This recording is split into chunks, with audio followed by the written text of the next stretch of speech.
Only 4 teams can get into the CFP until, of course, expansion a couple years down the road.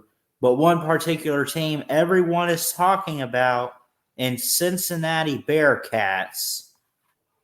Here's the thing about them. This is killing the college football playoff committee. I'll explain in a moment. Let's go.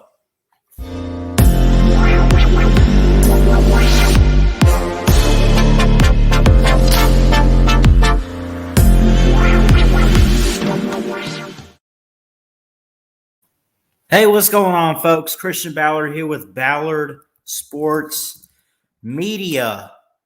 Coming at you live, or not really live, actually pre-recorded. I apologize. Talking about a very interesting topic. First off, I saw this in an article, and I've heard quite a few people talk about this, and I kind of want to touch on it. Just a little bit, right? We talk about all these teams in college football. We talk about Georgia number one. And again, I know I've said some things. Kirby's been building this program up. Amazing what he's doing. I'm not surprised at it. It's what they are. They're just finally having everything align this season. It's finally actually going their way, right? But you have your Georgia. You have an undefeated 8-0 Michigan State right now. You have a 7-1 Pac-12 team in Oregon that if they win out and don't lose again and they're a one-loss Pac-12 champ, and so on. We'll get to that in a second. You got an undefeated Oklahoma. You got an undefeated Wake Forest.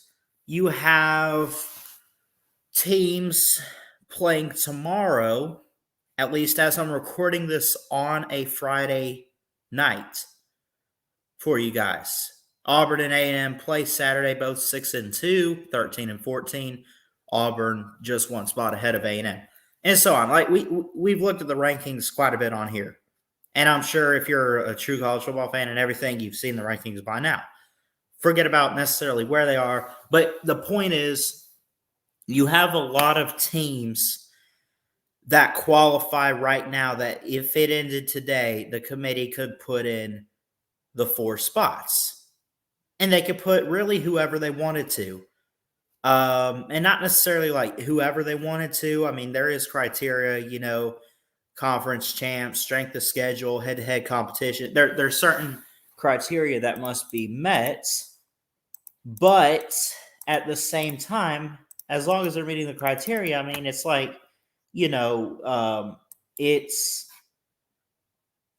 fair game. Anyway, that being said, Cincinnati is hurting the college football playoff. Now, let me explain. I don't mean that as in they're ruining it. But if you're on the committee, you're watching all these teams play. You see Georgia right there. They got the best defense in the country. Okay. Potentially going to win the SEC over Auburn or Alabama, whoever comes out of the West. And again, I keep saying that. And A&M actually is so alive too in this to win the West. But anyway, I say all of that, basically because it's still up for grabs. If certain things happen, we'll have a certain matchup. Anyway, you have Georgia potentially going to win the SEC. I think they're the best SEC team out there, held the best college football team out there. I'll give them props, credit where credit is due. So you have that. You have an undefeated Michigan State. You have a one-loss Ohio State. These teams set to meet very soon. I think next weekend, if I'm not mistaken, or maybe weekend after. We only got a couple weeks left. We're actually entering week 9. Let me share this. So again, you got Georgia, you got Alabama, you got Michigan State, a one-loss Pac-12 team in Oregon. They could win the Pac-12 with one loss. They'd qualify. Wake Forest undefeated. Oklahoma undefeated. Michigan 7-1. You have all of these teams right here, either undefeated or one loss. right there in the first 12 spots, right? 12-team playoff, right? Anyway, looking forward to it in ways, but at the same time, I like how it is now. But again, it's reasons like this that I think we're expanding. All of these teams, and again, I mentioned even Auburn and A&M, right? Why would you leave the SEC champion out? If one of these teams play their cards right, obviously Alabama would have to lose the Iron Bowl or another SEC game or drop maybe, at the very least, they'd have to drop one, and so on. I mean, these teams right here could win the SEC over Georgia. Could. I don't think it's going to happen. I got Georgia all the way, at least SEC-wise. You got Oklahoma State in the Big 12. You got Oklahoma in the Big 12. You have Baylor in the Big 12, 7-1. You got 3 Big 12 teams. 1, 2, 3, 4 SEC teams. You got an ACC team. You got a Notre Dame. You got a Cincinnati. You got a Michigan. Let's just go ahead and get to the point with Cincinnati. They're group of 5. Now, I'm not going to sit here and say group of 5 shouldn't get in. But I mean, here's the thing. Their resume is really not that good. Now, they beat Notre Dame, but that is it. Just imagine real quick. Let me try to give you a scenario. And also, I do have this set up for the 360 show. Let me just real quickly change the background here. Anyway, let me give you a scenario. Let's say, for example, and I'm trying to think of a good one where there's more teams qualifying for the 4th spot, but of course they're going to put Cincinnati in. Let's say that you have Michigan State slip up with a loss somewhere. I don't know. Let's say Michigan State takes a loss. Let's say Ohio State loses a second game against a team like Michigan, let's say. Let's say they lose to Michigan, hypothetically speaking. Let's say Michigan's 11-1. Ohio State would be 10-2. Well, Ohio State's out, but you got a Michigan team. Let's say you got a Michigan State team, and I mentioned, let's say they take a loss to Ohio State. They take a loss to the Buckeyes. Let's say they're 11-1. So you got a 12-1. Let's say Michigan was the Big 12, the Big 10, I'm sorry. 12-1.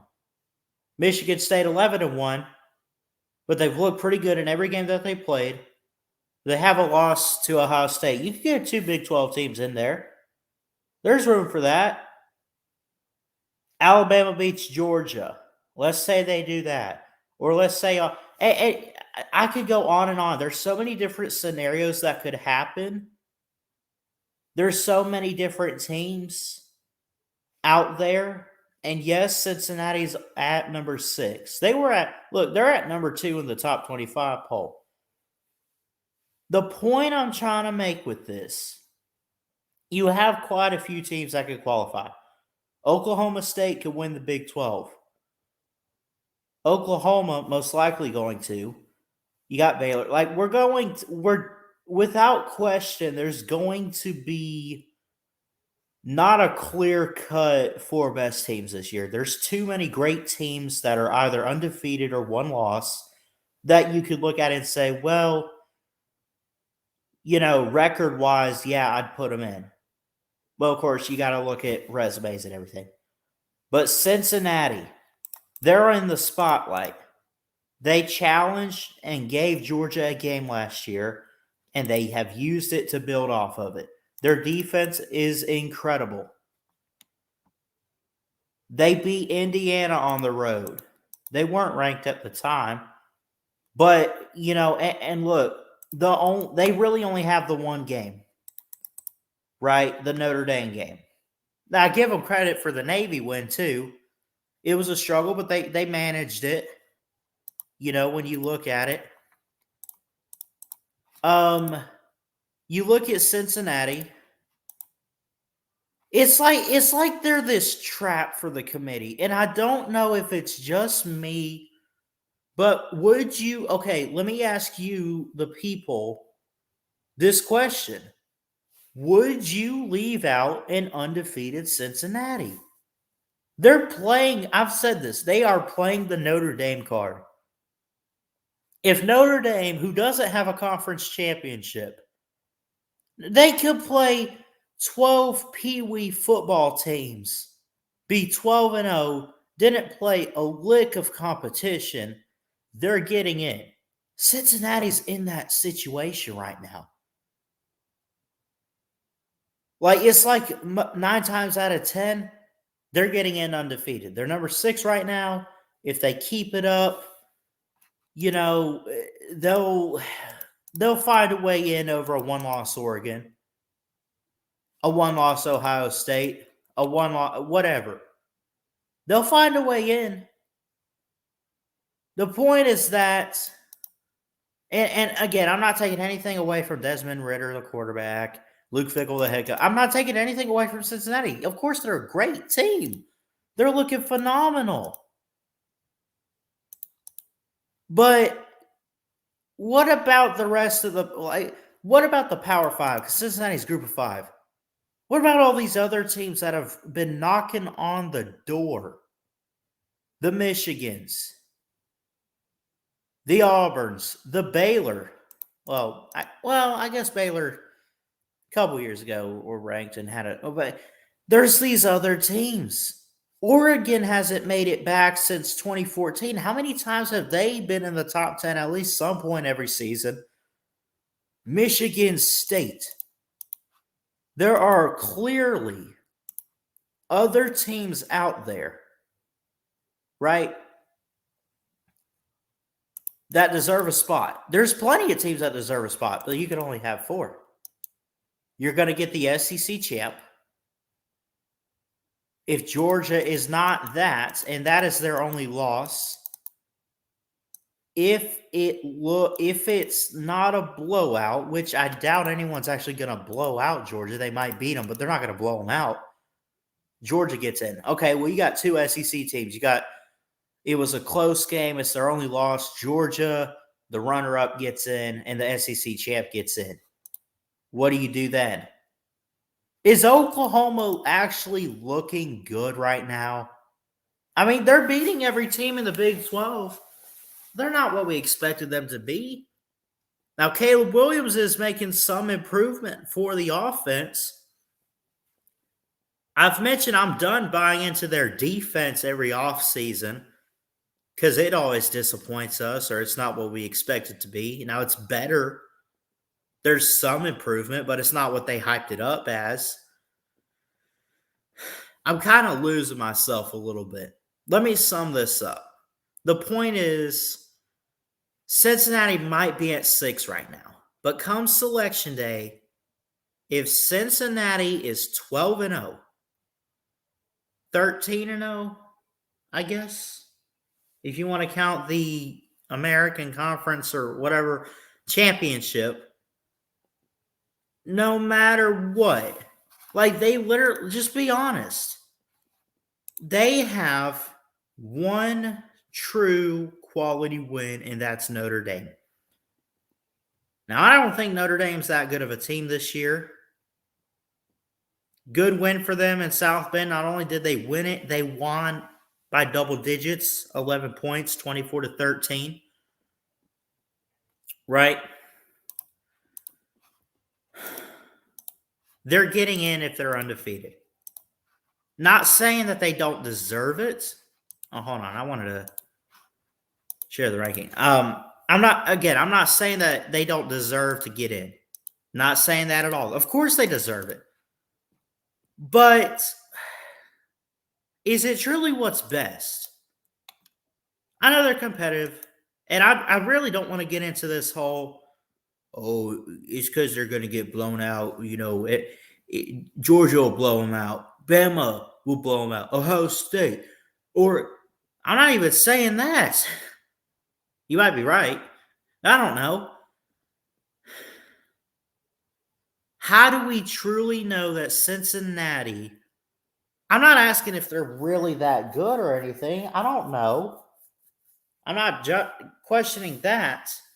But is a group of five team like Cincinnati that really hasn't played much competition, is that really better than a one-loss Michigan, than a one-loss Baylor, um, even a one-loss Notre Dame, whose loss was to Cincinnati, a one-loss Oregon? Is it really the best option to fill in the fourth spot? Or what? I mean, they could be, hell, they could be two. They could be number two, but I mean, it's still one of the four spots. Is it truly what's best? Like this is, this the college football playoff committee, and this is kind of what I titled it, breaking the ice. An icebreaker. You know, um, it's like an interesting topic. They love Cincinnati and how they're doing, but man, they hate them too.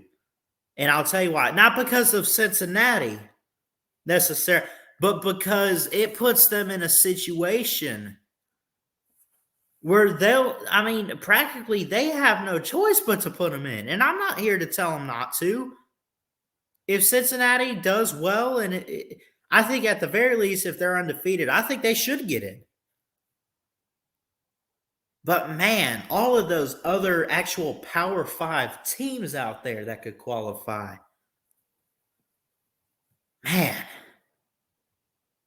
y'all get what I'm saying. Cincinnati's in the playoff. That's great. Wait, what happened? What happened to Michigan? Did they only have the one loss? They're a one-loss Big Ten team.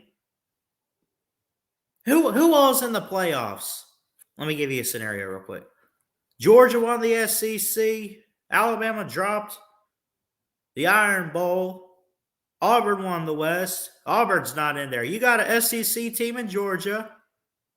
You got Michigan State won the Big Ten. You got Oregon won the Pac-12, and you got Cincinnati. Okay. You got a one-loss Michigan team, undefeated Wake Forest. You got one-loss Baylor. You got, and so on. You got all these other one-loss teams, and you put an undefeated group of five team in there? Yes, unfortunately, that's how we had to do it. See where I'm getting at, folks. And again, I'm not here to throw Cincinnati under the bus, but just in my opinion, I mean, it's funny as hell to me that if you're the playoff committee, if you're on selection day and undefeated Cincinnati's right there, you are shaking your hands, writing on that paper who you're voting for. Because you're like, well, the one lost Michigan. Okay, Georgia. Oregon. Oh, God, Cincinnati. Undefeated, by the way. What do we... I mean, do they want to put them in? Should they put... I think they should. But, man, it's like...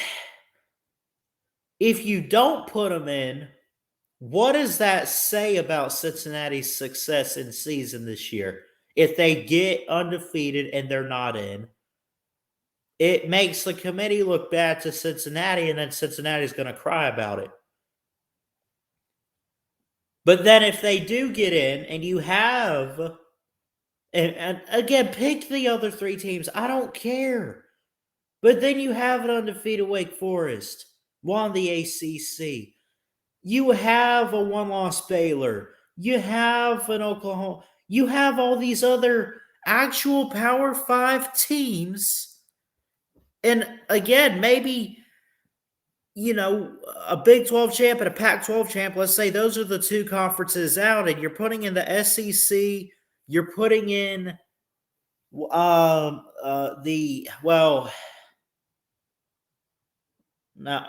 anyway, you're putting in these Power 5 champs, right? Let's say you put the SEC champ in Georgia. Alabama's not making it, all right? One SEC team. The SEC champ, the Big 10 champ, and let's say Oklahoma. I don't know, right? And then Cincinnati. But what about the Pac-12? What about Oregon? Did they not beat Ohio State on the road? They took a bad loss, but who cares? They shook it off. Cincinnati's in there. Look, Cincinnati's undefeated. They're getting in. I'm going to stop rambling on. You guys get what I'm saying. Like, Cincinnati is backing the committee into this corner, holding them hostage and saying, we're undefeated. We deserve a spot. Damn it, put us in. And the committee's just like, you got it. That's it. Anyway, you guys let me know what you think. I mean, are you for an undefeated Cincinnati getting in? Should they get in? Is it a full-on guarantee that they will get in? And also let me know, if Cincinnati does slip up and drop a game, and I'm sure you're going to say it depends on who it is, but I mean, they really don't have much left. They have Tulsa, USF, SMU, and East Carolina. If they drop one of those games, do they get in? I don't think they do. But even beating and again, for Cincinnati to beat these teams, that's pretty good. But you compare that to the other teams in college football. Compare that to Oregon's resume, Oklahoma's resume. Is it stronger than Wake Forest's resume? I really don't know, honestly. I'm asking you guys. But you guys let me know how you feel about Cincinnati. I truly want to hear from you guys. Is it best to just put them in the playoff with three other conference champions or the three other best deserving teams when it's all said and done? Is it best that they get in? Or should they not get in regardless of record because of the schedule that they play? I don't know. I'm going to stop now. But you guys let me know. Y'all get what I'm saying. I love you guys. Jesus loves you. Keep your head up. God bless it as always. Okay. Roll down Tide. Roll Tide, roll. Love y'all.